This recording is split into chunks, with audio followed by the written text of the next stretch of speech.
El congresista Edgar Ochoa de Nuevo Perú, que ha anunciado que presentará un proyecto para declarar en emergencia la infraestructura, en emergencia nacional, la infraestructura de las instituciones educativas públicas de todo el país. Bienvenido, congresista. Nicolás, muchas gracias por la invitación.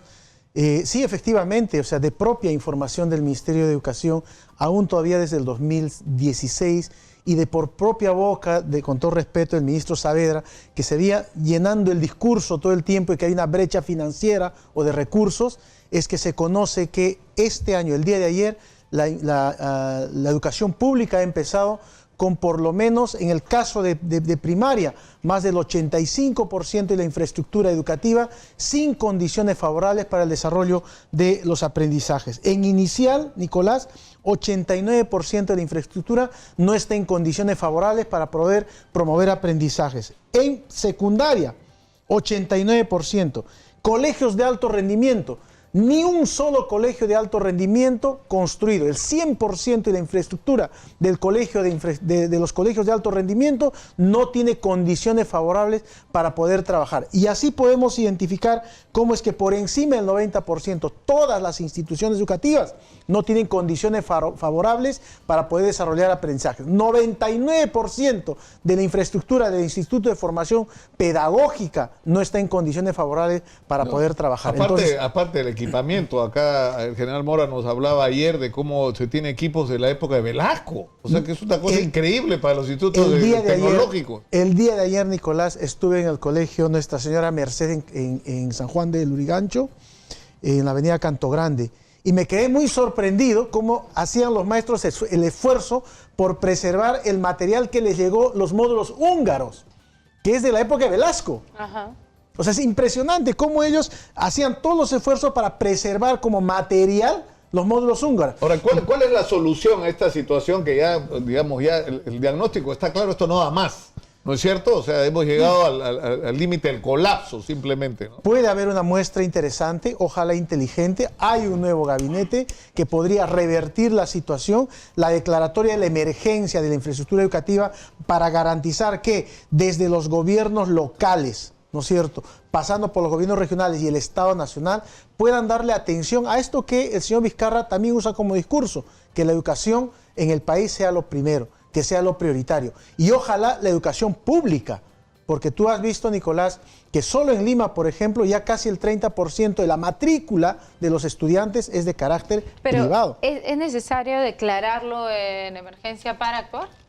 Yo creo que sí es necesario porque eso le permite a los gobiernos locales tomar determinaciones más drásticas para poder invertir. Por ejemplo, el Ministerio de Educación pone trabas para poder garantizar la inversión por el tema del saneamiento físico legal de los centros educativos. A señalar un ejemplo, en Huacho nada más, el 60% de los proyectos que tienen y expediente técnico para esperar inversión, por el tema del saneamiento físico legal de la institución, no se puede hacer. ¿Y cuál es ese trámite que hay que desarrollar? El Ministerio de Educación exige que la institución educativa, el terreno de la institución educativa, esté inscrito a nombre propio Ministerio de Educación. No sirve si está inscrito a nombre de la institución educativa, tiene que ser Ministerio de Educación. Entonces, este tipo de trabas podrían ayudar en una declaratoria de emergencia, además que permite una inyección vía préstamo, vía lo que fuera, ¿no es cierto?, garantizar la promoción de la inversión en infraestructura. Pero hay que garantizar también la fiscalización de esa nueva infraestructura, de la construcción de esa nueva infraestructura, ¿no? Ese es otro detalle bien complicado que lamentablemente el señor Alfaro no le puso atención, pero tenemos infraestructura educativa detenida, ¿no es cierto?, en proceso de construcción con recursos agotados y no se puede ir más adelante. Entonces, ese es un tema... O colegios que han sido construidos donde no debieron construirse nunca. O efectivamente, o por ejemplo en el programa presupuestal 091 en el que se establece que ampliación de la cobertura en inicial y secundaria, el proyecto es que se crean instituciones de educación inicial con proyectos garantizados para la construcción de la infraestructura. Y lo que hizo el Ministerio de Educación fue hacer paquete de proyectos, hacer proyectos territoriales. Y, por ejemplo, en el caso de Paucartambo en Cusco, hay un proyecto de 15 instituciones educativas de inicial para ser construidas. Claro. Pero ahora el Ministerio de Educación dice, no sirve eso, sepáralo de 4 en 4. O sea, ¿con qué recursos? Claro, lo que está claro es que esta declaratoria de emergencia debería significar la decisión, porque es una decisión política que no puede ser proyectado, porque con este ritmo necesitaríamos 20 años para compensar la crisis de la infraestructura, ¿no es cierto? O 30.